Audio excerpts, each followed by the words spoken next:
Ben Shapiro was recently invited to the Breakfast Club with Charlemagne the God, which is kind of a crazy name. I've never really taken a second to appreciate that. My name's Saul the Traveling Clat, your favorite white colonizer. We're going to take a look at two clips of Ben Shapiro today. Let's start with this one, which should be pretty interesting. Interesting. I want to go back to your book in a second, but I'm glad you said that because you don't think what's happening in Gaza is a genocide. Correct. Okay, but the world's leading association of genocide scholars have declared that Israel is committing genocide in Gaza based off the pure definition of.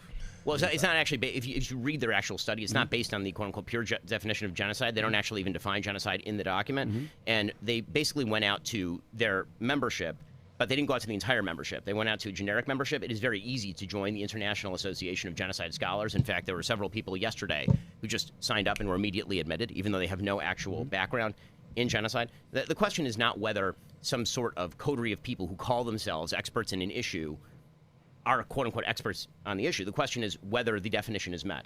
The definition of genocide is not met in Gaza by any stretch of the imagination, and you can cite to me, a group that I hadn't heard of until 2 seconds ago, and nobody had heard of until 2 seconds ago, that voted in a particular way. That doesn't make a difference definitionally. So what is a genocide to you? A genocide is the attempt to forcibly destroy an entire population, which is not what has happened. So it's not the attacks on like the personal facilities needed for like survival, like healthcare and educational institutions. Well, again, Israel has shipped in more humanitarian aid into the Gaza Strip than literally any army to in a population that supports the enemy in literally all of human history. They've been shipping in about 4,400 calories per day per person into the Gaza Strip in the middle of a war in which the enemy is holding actual Israeli hostages underground who, as we've seen from some of the pictures, are actually starving. Again, none of this is to claim that the war is pretty or meticulous or anodyne, because it isn't. It's really, really, really ugly. But over the course of this war, about 3% of the Gazan population has been killed or wounded.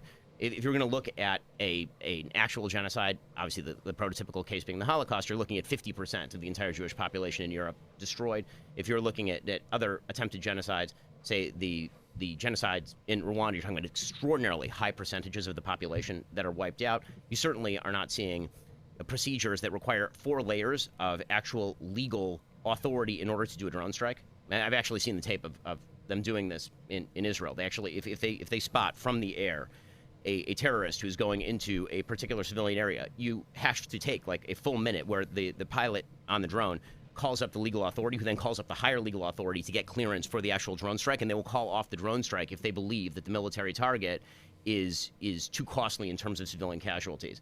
I mean, Hamas knows this, which is why they're hiding among civilians. In fact, the best proof that this is not, in fact, a purposeful genocide is the fact that Hamas is hiding behind civilians. The reason you hide behind civilians is because you know your enemy doesn't want to kill civilians. Right? If you believe that your enemy doesn't care about killing civilians, you wouldn't hide among civilians. That wouldn't be a defense mechanism. Do you think Israel needs a regime change? Israel's a democracy. They've had, I think, 5 elections in the last 4 years. There probably will be election again in March. I do not think that Israel would be conducting this war very differently if there were somebody else in power. And I actually know every Israeli prime minister for the last 10 years, including the ones who are on the opposite side. People like Yair Lapid, who's on the opposite side, or Naftali Bennett, who's on the opposite side. Okay, now Charlemagne quoted, great clip by Ben. Charlemagne quoted the Genocide Scholars Council. I've created something for all of you guys if you need clarification.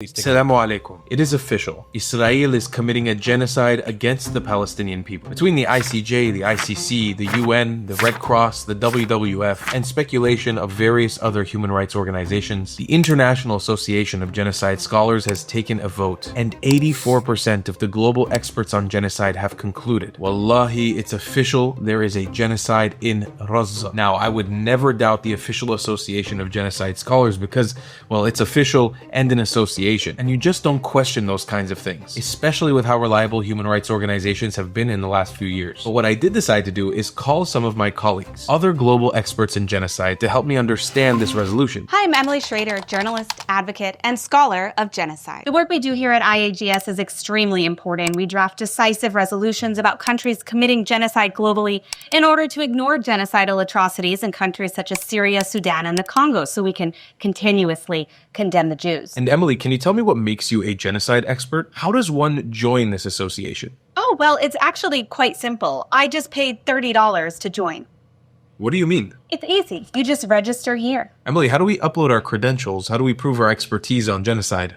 What do you mean? That's it. That's the process.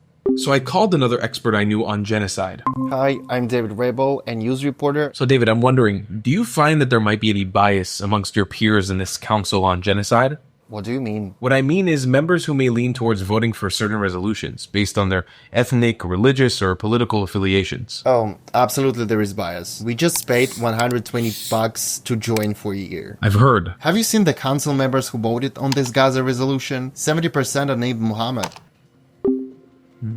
After deep investigative research done by qualifying experts such as myself and other genocide experts, we have concluded without a shadow of a doubt that Israel is committing a genocide in Gaza. And by ensuring access to essential medicines in Gaza such as Ozempic, as our new scholarly recognized resolution at the IAGS suggests, we can save lives. The ongoing humanitarian crisis in Gaza has severely restricted access to healthcare and essential medicines. Among the medications most severely in demand is Ozempic, which is widely used to treat obesity. Obesity is a serious and rising health challenge in Gaza. Obesity is a serious and rising health challenge in Gaza, with long-term impacts on physical health, quality of life, and the healthcare system as a whole. This will be passed as an official resolution that we implore the international community to report on ad nauseum. And we here at the International Association of Genocide Scholars would love to help circulate your reports and articles for a contribution of $30.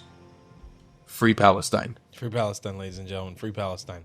So if anybody ever quotes to you, like Charlemagne the God quotes to you something from the International Association for Genocide Scholars, just know that your favorite white colonizer, Tall the Traveling Clad, is officially a genocide scholar as per the IAGS. I am your favorite genocide scholar.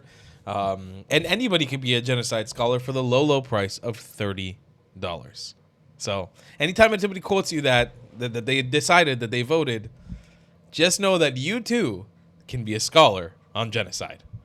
Okay, let's take a look at this last clip from the Breakfast Club with Ben Shapiro. But Candace Owens, she was here when she said that you couldn't fire her from Daily Wire. Like that would happen here on the Breakfast Club. So, and I saw everything that happened after, and you guys said that you guys were going separate ways. She said she was finally free. Did she quit because you told her to quit, or was she fired? Really get into this. I mean, so like for legal reasons, I will say that it's talking openly about this is kind of a problem. I will say that Candace and I have obviously quite significant political disagreements, and as the founder of a company that is dedicated to certain propositions, we have many people who I would not hire, and I would not hire Candace Owens today. Well, what about free speech? My boy Andrew Schultz, he said that he said if you're not about free speech when you fired Candace, then you are just a propaganda machine for Israel. Oh, well, with all respect to Andrew Schultz, that's a dumbass thing to say, and the reason that's a dumbass thing to say is because I've noticed that Candace is doing quite well for herself. She is. Right, and so I've not called for her to be deplatformed. I've not called for her to be prosecuted. I am not under no obligation to pay people from my pocketbook who are espousing beliefs that I find antithetical to my own. You don't have to hire you don't have to hire Nick Fuentes or David Duke to come be a host at the Breakfast Club. That is not a violation of free speech. It's true. There's been the word anti-Semite has been thrown around Candace Owens a lot. Do you feel like she's anti-Semitic? I will say that some of the things that she says would, to me, certainly fall in that category. I try not to use that terminology, and the reason I try not to use that terminology is I don't think that it's useful. I think that the term has been emptied of sort of all of its content in the same way that Americans are now used to, I think, everyone being called racist, and so they stopped actually paying attention to racism in many ways, which is, I think, quite bad. I want to avoid doing the same thing here. So what's the solution, Ben? When you talk about inequality and civic inclusion, what's the solution? We've talked about a lot. Are we just selling books? Are we just promoting podcasts? Well, actually, I would have loved to hear what, because Charlemagne's been a pretty vocal advocate against the oppression of Black people or African Americans and the inequality that they face in America. And while I think elements of that are 100% true, I'd be really curious to hear his take. I wish that Ben would have brought up the current situation in Gaza for Black Gazans, Afro-Gazans, who are known as Abid or Abd as a slave, or the neighborhood known as Al Abid, the slave neighborhood in Gaza, because these Gazans are Black. I would have really loved to hear their thoughts on it. Not disingenuously, genuinely would have loved to hear him chime in on that. I would love to hear from his perspective if he would still feel any sort of kinship or support. Not saying that he does. I don't know what his takes are on Gaza. But listen, I mean, Ben is 1,000,000% true, and this is the reason why I barely use the word anti-Semitic nowadays. Candace Owens, I wouldn't even call her an anti-Semite. She's retarded. Now, Ben can't say that, but I can. I don't know Candace anything. She's a retard. She's a very, very dumb human being.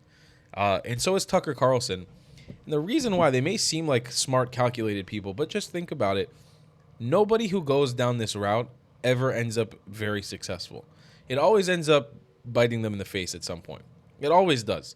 Look at all the famous, popular anti-Semites, and these aren't like Tucker Carlson and Candace Owens aren't like A-list celebrities. They're not talented individuals. They're not talented reporters. They're not overly smart or intelligent. They're not even really that good at doing interviews. Candace is terrible. Tucker may be a little bit better, but these aren't people who come with assets that none of us can live without. And by all means, they're very much just average people. There's nothing special about the two of them. But they're deciding to go full force down this route of anti-Semitism. And so I say let's allow them to. Let's keep calling them retards from the sidelines. Let's keep making fun of them. I think the counterculture is the most important part here. Make fun of these retards over and over and over again ad nauseum. And the rest will work itself out.